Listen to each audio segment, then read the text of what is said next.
Hi, good evening. അപ്പോൾ ഇന്നത്തെ പരിപാടി എന്ന് പറഞ്ഞിട്ടുണ്ടെങ്കിൽ ഒന്ന് പുറത്ത് പോയി ഫുഡ് കഴിക്കാമെന്ന് വിചാരിച്ചു കേട്ടോ. വീട്ടിൽ ഉണ്ടാക്കാൻ മടിയായിട്ടാണ്. ഇടയ്ക്ക് നമ്മളൊന്ന് മടിയൊക്കെ പിടിക്കണമല്ലോ. അപ്പോൾ ഇന്ന് എന്താണ് കഴിക്കാൻ കിട്ടുക എന്നറിയില്ല. എന്താണെന്ന് വെച്ചാൽ മണി 9 ഹോട്ടൽസൊക്കെ ക്ലോസ് ആയിട്ടുണ്ടോ ഇല്ലയോ എന്നറിയില്ല. പൊതുവേ തൃപ്പൂണിത്തുറയിലെ ഹോട്ടലൊക്കെ 9 മണിയാകുമ്പോൾ ക്ലോസ് ആവാറുണ്ട്. അപ്പോൾ നമുക്കൊന്ന് പുറത്ത് പോയി നോക്കാം എന്താണ് കഴിക്കാൻ കിട്ടുക എന്നറിയില്ല. പോയി നോക്കിയിട്ട് കിട്ടുന്നത് കഴിക്കാം.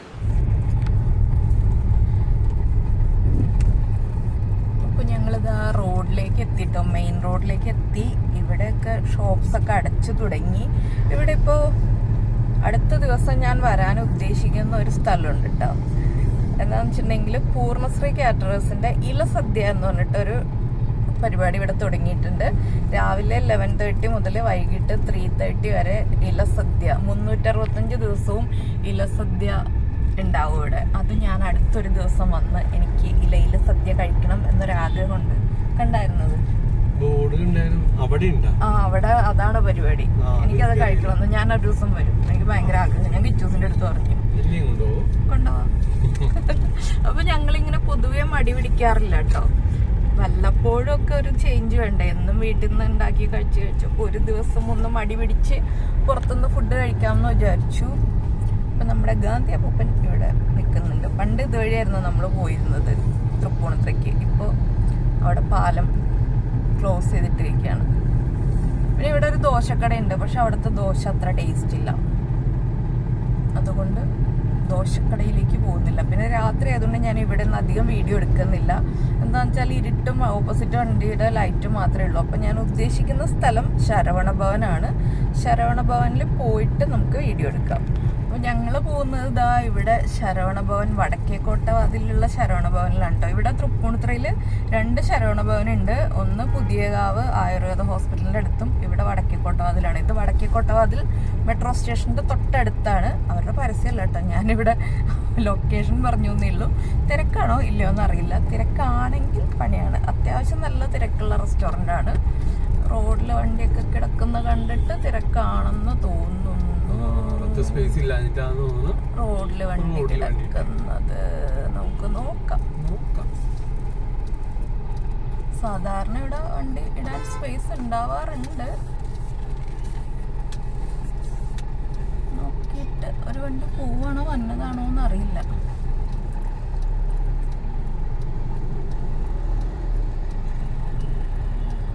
കൈ കാണിക്കുന്നുണ്ട് സെക്യൂരിറ്റി. ആ വണ്ടിയുടെ അങ്ങോട്ട് ഇല്ല, വന്നോന്നാ അങ്ങോട്ട് എടുക്കാനാ കൈ കാണിച്ചത്.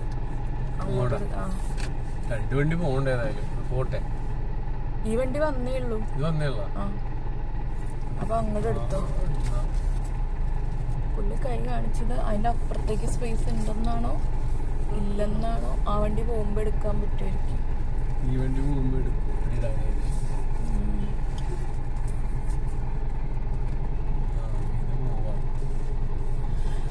അപ്പൊ ഭാഗ്യത്തിന് നമുക്ക് പാർക്കിംഗ് സ്പേസ് കിട്ടി എന്ന് വിചാരിക്കുന്നു.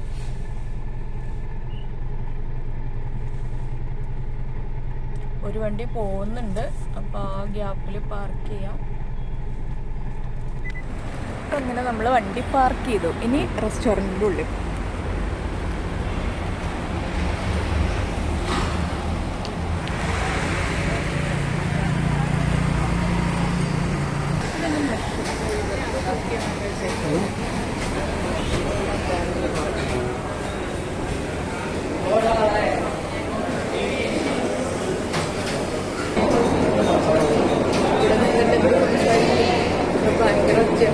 അപ്പൊ ഞങ്ങളിതാ റെസ്റ്റോറൻറ്റിലെത്തി.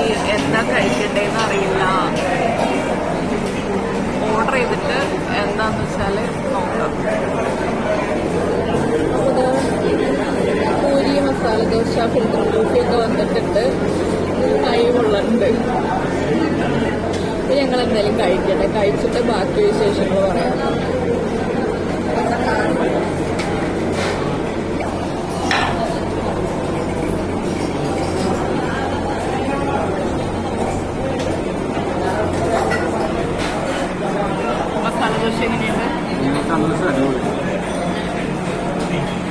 ഇഷ്ടപ്പെട്ടോ? ചട്നി, ഉള്ളിച്ചട്നി അടിപൊളി.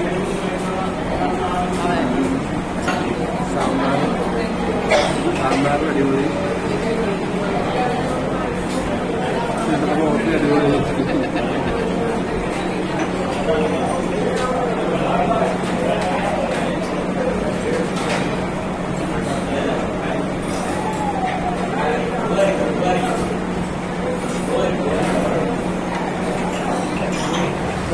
അപ്പൊ ഞങ്ങളിത് ആ ഫുഡൊക്കെ കഴിച്ചു കഴിഞ്ഞു, ഇറങ്ങി. ഇനി ഒന്ന് രണ്ട് കാര്യങ്ങളും കൂടി ഉണ്ട് കേട്ടോ. എന്താന്ന് വെച്ചാല് ഇപ്പോൾ ഞങ്ങൾ നടന്ന് വണ്ടിയുടെ അടുത്തേക്ക് പോകണം. പിന്നെ ഒന്ന് രണ്ട് കാര്യങ്ങൾ വാങ്ങിക്കാനുണ്ട്. അപ്പോൾ നമ്മൾ പൂർണ്ണത്രയീശൻ്റെ അമ്പലത്തിൻ്റെ അതിലേക്ക് കൂടി പോയിട്ട് നമുക്ക് വാങ്ങിക്കാം. അപ്പോൾ മെഡിക്കൽ ഷോപ്പിലാണ് ഉള്ളത്. മെഡിക്കൽ ഷോപ്പിൽ നിന്ന് മരുന്ന് വാങ്ങിക്കാനുള്ളത്. അപ്പോൾ ഇവിടെ നിന്ന് കഴിച്ചത് പൂരി മസാല ദോശയൊക്കെയാണ്.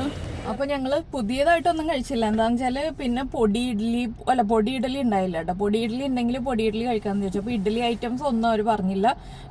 റവ ദോശയൊക്കെയാണ് പറഞ്ഞത്. അപ്പോൾ റവ ദോശയ്ക്ക് പകരം മസാല ദോശ കഴിക്കാമെന്ന് വിചാരിച്ചു. പിന്നെ അതെ, പിന്നെ ഇവരുടെ മസാല ദോശയാണ് എപ്പോഴും ടേസ്റ്റ്. പിന്നെ ഞാൻ എന്താ പൂരി സെലക്ട് ചെയ്തതെന്ന് വെച്ചാൽ രാത്രി ഷുഗർ കുറയണ്ടല്ലോ എന്ന് വിചാരിച്ചിട്ടാണ് ഞാൻ പൂരി മസാല സെലക്ട് ചെയ്തത്. രാത്രി ദോശ കഴിച്ചിട്ട് കിടന്നു പിന്നെ എൻ്റെ പാടായിരിക്കും. ഒരു പ്രാവശ്യം രാത്രി ദോശ കഴിച്ച് കിടന്നിട്ട് ഷുഗർ ലോ ആയി ബോധം കെട്ടുപോയി. വെളുപ്പിന് 4 മണിയായപ്പോൾ എടുത്തുകൊണ്ട് പോകേണ്ടി വന്നു ഹോസ്പിറ്റലിൽ. അപ്പം അതുകൊണ്ട് ഞങ്ങൾ റിസ്ക് എടുക്കുന്ന പരിപാടിയിലേക്ക് പോകാതെ ഞാൻ മര്യാദയ്ക്ക് പൂരി അത്രയും കഴിച്ചു, രാജുവേട്ടൻ മസാല ദോശയും കഴിച്ചു. അങ്ങനെ കിച്ചൂസ് ഒന്നുമില്ല കേട്ടോ. കിച്ചൂസ് വീട്ടിലുള്ളതൊക്കെ കഴിച്ച് കിച്ചൂസ് അഡ്ജസ്റ്റ് ചെയ്തു. അപ്പോൾ ഇനി നമുക്ക് പതുക്കെ ഇവിടെ നിന്ന് പോവാം. അപ്പോൾ ഞങ്ങളിതാ വീട്ടിലെത്തി. ഇനി വീട്ടിലകത്തേക്ക് കയറാൻ പോവാണ്. അപ്പോൾ ഇനി എന്താ പരിപാടി എന്ന് വെച്ചാൽ ചെല്ലുക, കുളിക്കുക, സാധാരണ പോലെ തന്നെ കിടന്നുറങ്ങുക, അതൊക്കെയാണ്. അപ്പോൾ ഇനി അകത്ത് കയറിയിട്ട് ഞാനൊരു വിശേഷം പറയാം കേട്ടോ. നിങ്ങളോട് പറയാത്തൊരു ഹാപ്പി ന്യൂസ് ഉണ്ട്. അത് ഞാൻ കുറച്ച് ദിവസമായിട്ട് പറയണമെന്ന് വിചാരിച്ചു. അതൊക്കെ ഉണ്ട്, പറയാം. അപ്പോൾ ഞാൻ പറയാൻ വന്ന സന്തോഷമുള്ള കാര്യം എന്താണെന്ന് വെച്ചാൽ എനിക്ക് ഒരു ഗ്രൂപ്പിനെ തന്നെ തിരിച്ചു കിട്ടി. ഇപ്പൊ മനസ്സിലായി എന്താണ്? ഇപ്പൊ മനസ്സിലായി. ഞാൻ ഓർത്ത് എന്ത് കാര്യം ഓർത്ത്. എന്റെ സ്കൂൾ മേറ്റ്സിൽ കുറെ ഫ്രണ്ട്സിനെ കുറെ കാലമായിട്ട് തപ്പി കിടക്കണേന്ന് കാണുന്ന വഴിയിലൊക്കെ, പക്ഷെ ആരെയും കാണാറില്ലായിരുന്നു. കൂടെ പഠിച്ച 2 പേരെ എനിക്ക് കിട്ടിയിട്ടുണ്ടായുള്ളൂ. ഞാൻ ഇത്രയും വർഷം അന്വേഷിച്ചിട്ട് 2 പേരെ തിരിച്ചു കിട്ടിയിട്ടുണ്ടായിരുന്നുള്ളൂ. ഇപ്പോൾ ഒരു ഗ്രൂപ്പ് കഴിഞ്ഞ സാറ്റർഡേ മോർണിംഗിൽ എനിക്കൊരു മെസ്സേജ് വന്നു ഫോണിൽ, ഗ്രൂപ്പിൽ ആഡ് ചെയ്തോട്ടെ എന്ന് ചോദിച്ചിട്ട്. അപ്പോൾ ആഡ് ചെയ്തോളാൻ പറഞ്ഞു. ആഡ് ചെയ്ത് കഴിഞ്ഞപ്പോൾ കുറേ ഫ്രണ്ട്സ്, എനിക്ക് പരിചയമുള്ള എൻ്റെ ക്ലാസ്മേറ്റ്സും അല്ലാതെ അപ്പുറത്തെ 2 ഡിവിഷനിലുള്ള ഫ്രണ്ട്സും ഒക്കെ ആയിട്ട് കുറേ ഫ്രണ്ട്സിനെ കിട്ടി. അപ്പോൾ ആ ഒരു സന്തോഷം നിങ്ങളോട് പറയണം എന്ന് വിചാരിച്ചിട്ട് ഞാൻ ലൈവ് ചെയ്യാമെന്ന് വിചാരിച്ചു. പക്ഷെ എനിക്ക് ലൈവ് ചെയ്യാനുള്ള ടൈം കിട്ടിയില്ല. അതുകൊണ്ടാണ് ഞാനിപ്പോൾ ഈ വീഡിയോയിൽ കൂടി പറയാമെന്ന് വിചാരിച്ചത്. അപ്പോൾ ഒരുപാട് ഫ്രണ്ട്സ് ഉണ്ട്. അതൊരു ഭയങ്കര സന്തോഷമുള്ള കാര്യമാണ് കേട്ടോ. അപ്പോൾ നിങ്ങളുടെ അടുത്തും കൂടി അത് ഷെയർ ചെയ്യണ്ടേ, അതാണ് ഞാൻ പറയാൻ വന്ന കാര്യം. അതപ്പോൾ ഇവിടെ ഒന്ന് ഇരുന്ന് റിലാക്സ് ആയിട്ട് പറയാമല്ലോ എന്ന് വിചാരിച്ചു. ഞാൻ ആദ്യം ആ റെസ്റ്റോറൻറ്റിൽ വെച്ച് പറയാമെന്ന് വിചാരിച്ചു. പിന്നെ അവിടെ സൗണ്ടും ഒക്കെ ബഹളം, ആകെ മൊത്തത്തിലൊരു സൗണ്ട് അന്തരീക്ഷം ആയതുകൊണ്ട് നമുക്ക് പറയാൻ പറ്റില്ല. ഇതുപോലെ ക്വയറ്റായിട്ടുള്ളൊരു അന്തരീക്ഷത്തിലല്ലേ നമുക്ക് പറയാൻ പറ്റുള്ളൂ. നമുക്ക് കാമായിട്ടിരുന്ന് പറയേണ്ട കാര്യങ്ങളല്ലേ. അപ്പോൾ എന്തായാലും കുറേ പേരൊക്കെ എന്നെ തിരിച്ചറിയാതെ പോയിട്ട്, കുറേ പേരെന്ന് പറഞ്ഞാൽ ആകെ 1-2 പേര് എൻ്റെ പേര് കേട്ടപ്പോൾ മനസ്സിലാക്കി. പേര് കേട്ടിട്ട് എല്ലാവർക്കും ഇങ്ങനെ പതുക്കെ മനസ്സിലാവുന്നുണ്ട്. പക്ഷെ ആർക്കും എന്നെ കണ്ടിട്ട് മനസ്സിലായില്ല. ഞാൻ ഒരുപാട് മാറിപ്പോയി എന്നാണ് എല്ലാവരും ആ ഗ്രൂപ്പിൽ മെസ്സേജ് അയച്ചുകൊണ്ടിരിക്കുന്നത്. അപ്പോൾ അതിലെനിക്ക് ചെറിയ വിഷമമൊക്കെ തോന്നി. എൻ്റെ ഡിയറസ്റ്റ് ഫ്രണ്ട്സിന് പേര് കേട്ടപ്പോൾ വേഗം മനസ്സിലായി, പക്ഷെ ആളെ കണ്ടപ്പോൾ മനസ്സിലായില്ല ആർക്കും. അതാണ് ഉണ്ടായ ഒരു വിശേഷം. അപ്പോൾ ഇന്നത്തെ വീഡിയോ ഒരു ഇതുപോലെയുള്ള, ഞാൻ ഉദ്ദേശിച്ച പോലെ ഉള്ള വീഡിയോ ആയിരുന്നില്ല. എന്താണെന്ന് വെച്ചാൽ ലൈറ്റ്സൊക്കെ കുറവായിരുന്നു അവിടെ. അപ്പോൾ നമുക്ക് ലൈറ്റിൻ്റെ അടിയിൽ സീറ്റ് കിട്ടിയില്ല. സീറ്റ് കിട്ടിയത് ലൈറ്റ് ഇല്ലാത്ത ഏരിയയിലായിരുന്നു. 2 സൈഡിലും ലൈറ്റ് ഉള്ള സ്ഥലത്ത് നമുക്ക് സീറ്റ് കിട്ടിയത്. അതുകൊണ്ട് നമുക്ക് ഇനി ഏതെങ്കിലും റെസ്റ്റോറൻറ്റിലൊക്കെ പോകുമ്പോൾ ലൈറ്റുള്ള സ്ഥലം നോക്കിയിരിക്കാം. അപ്പോൾ ഈ ഒരു വീഡിയോ ഇഷ്ടമായി എന്ന് വിചാരിക്കുന്നു. ഇഷ്ടമായി എന്നുണ്ടെങ്കിൽ ലൈക്ക് ചെയ്യാനും കമൻറ്റ് ചെയ്യാനും ഒന്നും മറന്നുപോയില്ലല്ലോ. അപ്പോൾ നമുക്ക് നമ്മുടെ അടുത്തൊരു വീഡിയോയുമായിട്ട് അടുത്ത ദിവസം വീണ്ടും കാണാം.